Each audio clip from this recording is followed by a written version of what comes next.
CDC, Changing Diabetes in Children. So this is a program in collaboration with Novo Nordisk. So the program we have started, this is the second year of the program.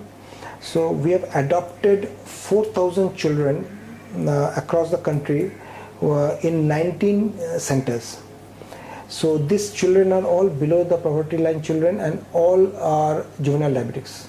All are on insulin. And if they don't take insulin regularly, the only option for them is that they don't survive. So you can imagine these below the poverty line children, they are not even guaranteed their daily intake of food.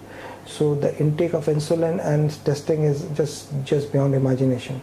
So we have adopted those 4,000 children within these 19 diabetic centers run by eminent diabetologists and endocrinologists. So Novo gives them the entire supply of insulin with the pens. We give them their entire supplies of meter strips and lancets. So this is a program we are running for the last 2 years, and the initial period is of 3 years. Then we will have a relook at it and then decide how to go about on this program, increase the number of children or not, because a lot of requests are coming in that more number of children are there which needs to be enrolled. But we have allocated some budget for this year. So next year is our first review, and this is a part of the corporate social initiatives which we are doing currently. This will be involving mostly type 1, correct? Yes. But there are also a lot of children with type 2 these days. I agree and understand, but these are the critical lots. The doctors themselves have chosen those children. Mm-hmm. The only criteria was that they should be below the poverty line. Okay. So we should help them who can't help themselves at this moment. What is the definition of the poverty line that you talk about? The poverty line we talk about is that their parents or their families cannot afford insulin and the testing. That's much better than the government definition of poverty. No, yes. So we obviously we cannot fix up that this is the earning levels and all that. That doesn't hold good. So we make sure that if they can't afford, and if they are not put on insulin and regular testing, so it's very, very hard for them to survive. So we have taken them, and the doctors are given a very clear guideline that please choose the right ones and please choose who are critical. So those doctors, they themselves have selected those. And how many doctors are involved in this? These are 19 centers headed by 19 eminent diabetologists and endocrinologists, and they have their own set of doctors within their team. But basically we connect with those 19 head of those centers. And where is the pilot project right now? No, all the 19 centers are running. And which are those centers? It's all spread. No, it's spread over India. Mumbai has, Indore has one, Chennai has one, Jabalpur has one. So these diabetologists who have agreed to participate in the program, it's spread all over India, and among the metro cities, I think Delhi has it, Mumbai has it, Chennai has it, Bangalore has it, Kolkata also has it, yeah. Okay, and which are the areas where you find difficult to do this particular practice? Because of infrastructure availability, because of government support, where is the challenge of giving help to poor children in terms of diabetes management? Since we do not have an infrastructure of our own to reach out, you need to depend on. We need to depend on somebody else, be it the government, be it such kind of diabetic centers.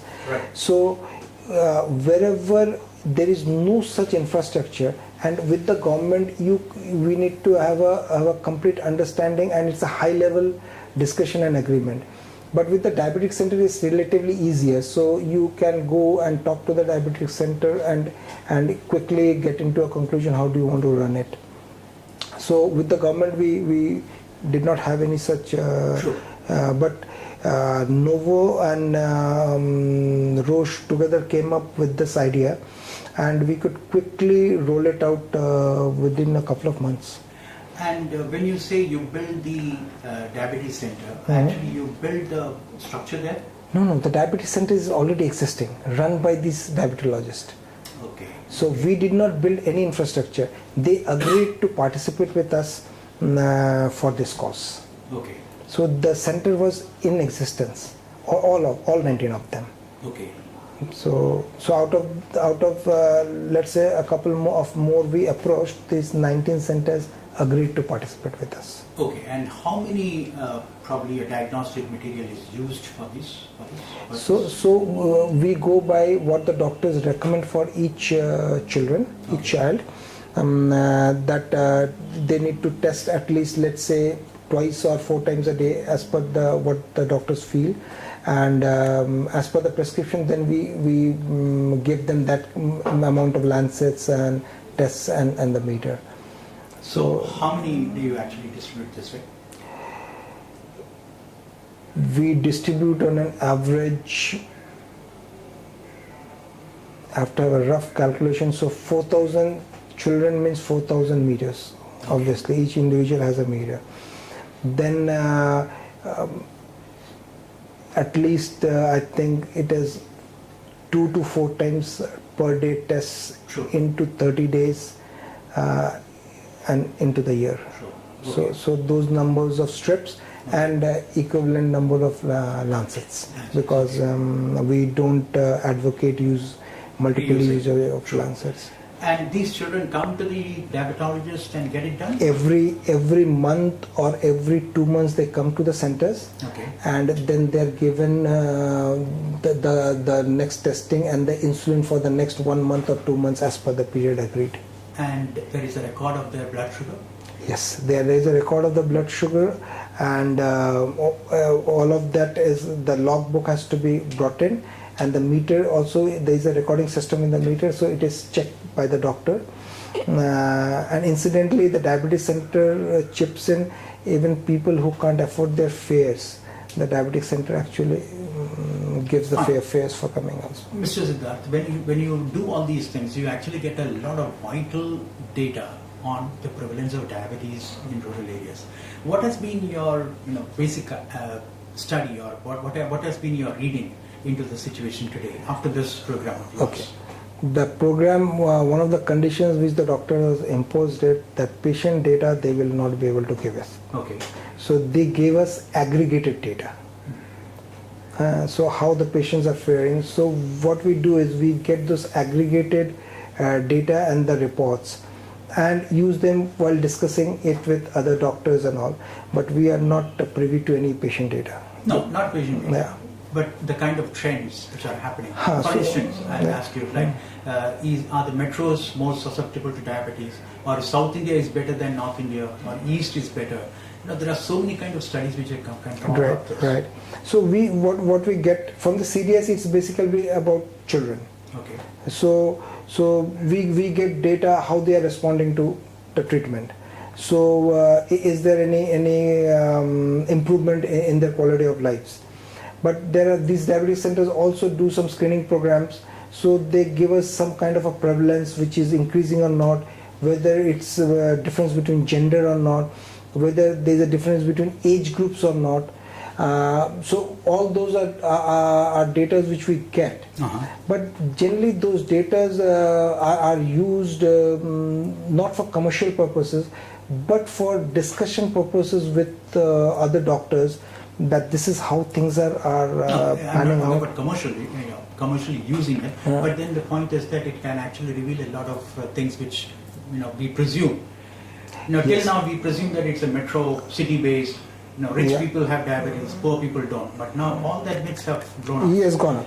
So we get those, and internally we study them and figure out that our promotions it has to be directed in a certain way. So for that, obviously, if we talk to one doctor, we need to have some database that how do we say so. True. How do you say so? So let's say if some eminent diabetologist had found out and shared with us something, so we can tell them that Dr. So-and-so has shared with us this, and he has found it. So it could be of help if you also can have a look at that.